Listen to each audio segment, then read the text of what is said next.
Hi, I'm Don Wright, one of the Business 431 instructors. I had an opportunity to work with the team that built this new version of Business 431 Business Analytics. One of the things I wanted to start with is to explain what we mean by business analytics. A lot of students aren't in the field of business. They're in nursing, they're in nuclear engineering, IT. So how does this apply to you? Well, first of all, just remember that in this course, business talks about the things that an organization does. And it can be any type of organization. It could be the classical for-profit organization. It could be a nonprofit. It could be governmental. It could be your business of you and the things you have to do in your life. So don't be concerned about this being a business analytics course. But what do I mean by analytics? That frightens a lot of people. Analytics in this sense is just finding a way to use data to help us make decisions, to improve our decision making. We don't want to just rely on our gut. We don't want to just rely on our experience, our intuition. Today, we have data that we can use to help us make better decisions.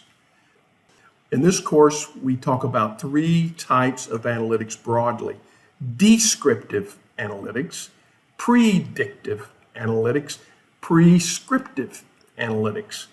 Descriptive analytics is where we start. Anytime you have data, the first thing you need to do is to really understand it. You need to dig into it.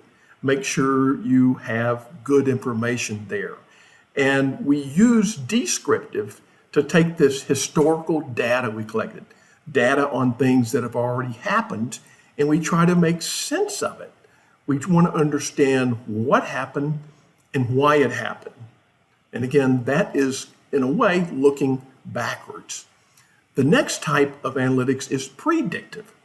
And that's where we take this descriptive data we have, and using a variety of techniques, we try to forecast ahead. We try to build on what has happened in the past to help us know what's going to happen in the future. And typically in predictive analytics, we assume nothing is going to change, but we don't have to. We can tweak around some of the variables and see what happens in predictive analytics. The next type is prescriptive. And one way to think about prescriptive is just to think about going to a doctor and the doctor giving you a prescription. The intention there is that you get better. You have a better outcome when you use that prescription. And that's what prescriptive analytics is. We take our historical data, we take our predictions, and we say, how can we optimize the outcome?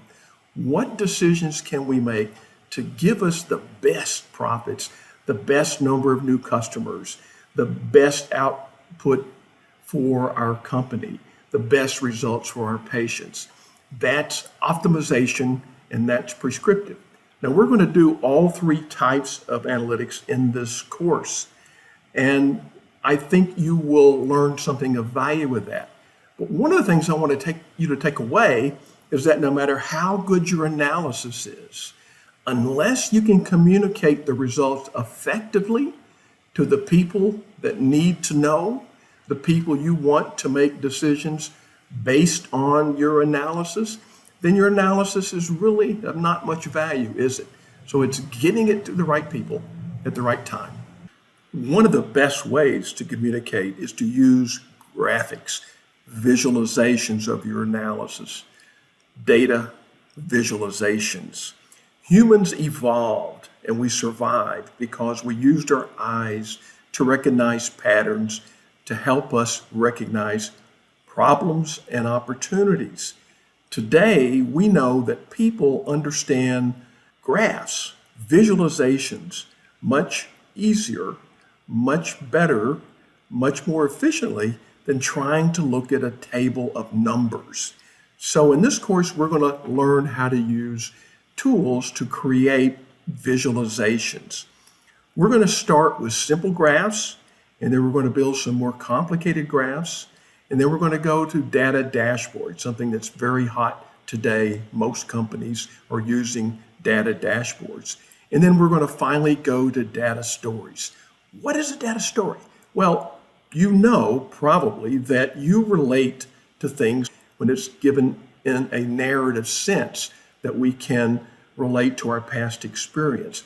Data stories are just that. We take individual graphics, data visualizations, and we link them together with verbiage, text, and we give context and allow people to experiment with a story. That brings me to the tools we're going to use. We're going to use two.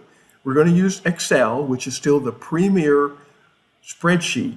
It's used by more companies and more people around the world than any other type of spreadsheet software. So we're going to jump into that. If you haven't had any experience with Excel, this is going to be a jump into the pool, and you're going to learn to swim with Excel. And then we're going to build on skills if you've got basic Excel skills. I think you will enjoy and appreciate what you learn in this class. When we get into the more complex visualizations and data stories, we're going to move to Tableau.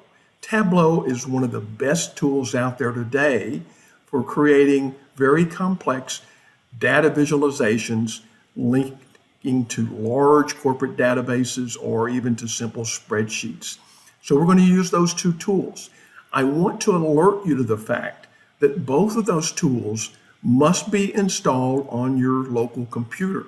You cannot use them in the cloud for this course at all. So you must be able to use Excel on your computer. And if you don't have that, you need to make arrangements to get that pretty quickly. It's required for this course. And then later on in the course, we'll use Tableau. And again, it must be installed on your computer. Now we have instructions in the course. Very early on in the first modules, there's some links there to give you detailed instructions on Excel and Tableau. I urge you to jump on this right away. The first assignment where you'll be required to use Excel is the first week in an 8-week course. So you got to get moving on that. Tableau is in the last two modules, 7 and 8. You've got a little more time, but I urge you to go ahead and get it and install it as soon as you can to make sure you don't have any wrinkles that would slow you down and put you under time pressure. I hope this has intrigued you a bit about what's in Business 431. I hope you find it fun, and I hope you find it useful. I think you will. I look forward to seeing you in the course.